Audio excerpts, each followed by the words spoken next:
اللہ اکبر اللہ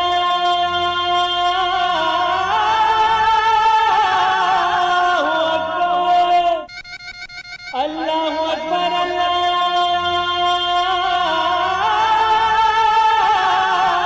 اکبر اللہ اکبر۔ السلام علیکم ورحمۃ اللہ وبرکاتہ۔ الحمد للہ رب العالمین والصلاة والسلام علی اشرف الانبیاء والمرسلین نبینا محمد وعلی آلہ وصحبہ اجمعین ومن تبعہم بإحسان الی یوم الدین، اما بعد۔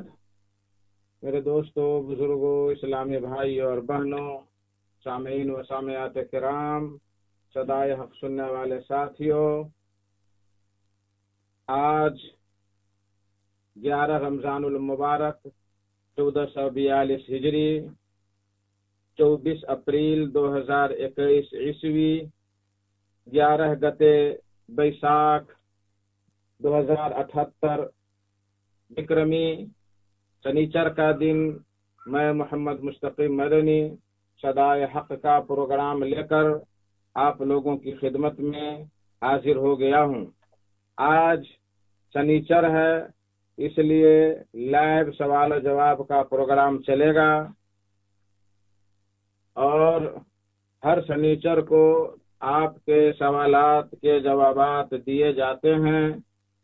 جو آپ سوالات کرتے ہیں ان کا جوابات دیے جاتے ہیں۔ اللہ تبارک و تعالیٰ کے فرمان کے مطابق فَاسْأَلُوا أَهْلَ الذِّكْرِ إِن كُنتُمْ لَا تَعْلَمُونَ، اگر تجھے علم نہ ہو تو جانکار لوگوں سے پوچھ لیا کرو۔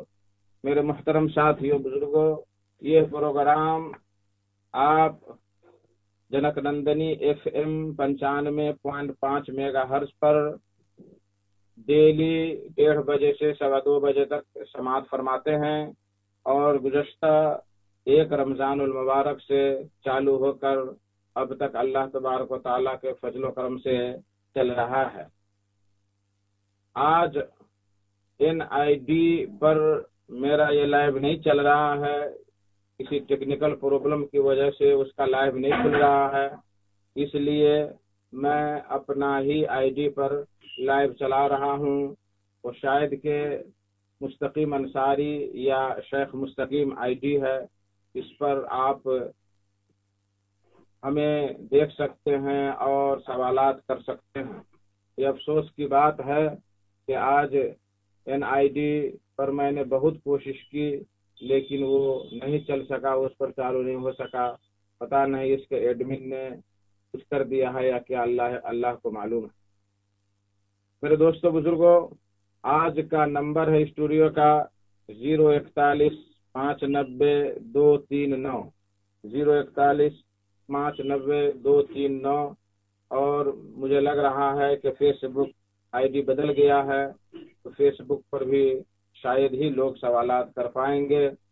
تو جتنا وقت ہو رہا ہے، لگ رہا ہے میں وقت ان وقتوں کو غنیمت جان کر جو میرے پاس سوالات آئے ہوئے ہیں ان سوالات کے جوابات دینے کی کوشش کروں گا انشاءاللہ تبارک و تعالی۔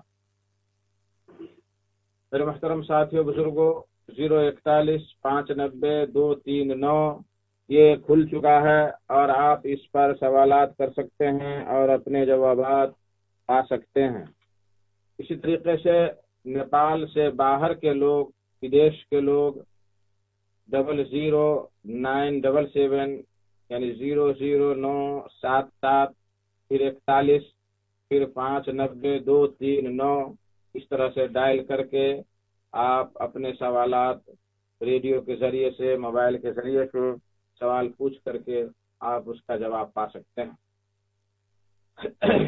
جب تک کسی بھائی کا سوال نہیں آ رہا ہے تو جو پہلے سے سوال آیا ہوا ہے میں چاہتا ہوں کہ ان سوالات کے جوابات دے دیا جائے۔ پہلا سوال ہے کہ سحری و افطاری کے بارے میں کچھ بتایا جائے۔ ایک سائل جواباً عرض ہے کہ سحری کھانا باعث خیر و برکت ہے، کچھ نہیں ہے تو سحری کے وقت 1 گھونٹ پانی ہی پی لینا چاہیے۔ اگر کوئی شخص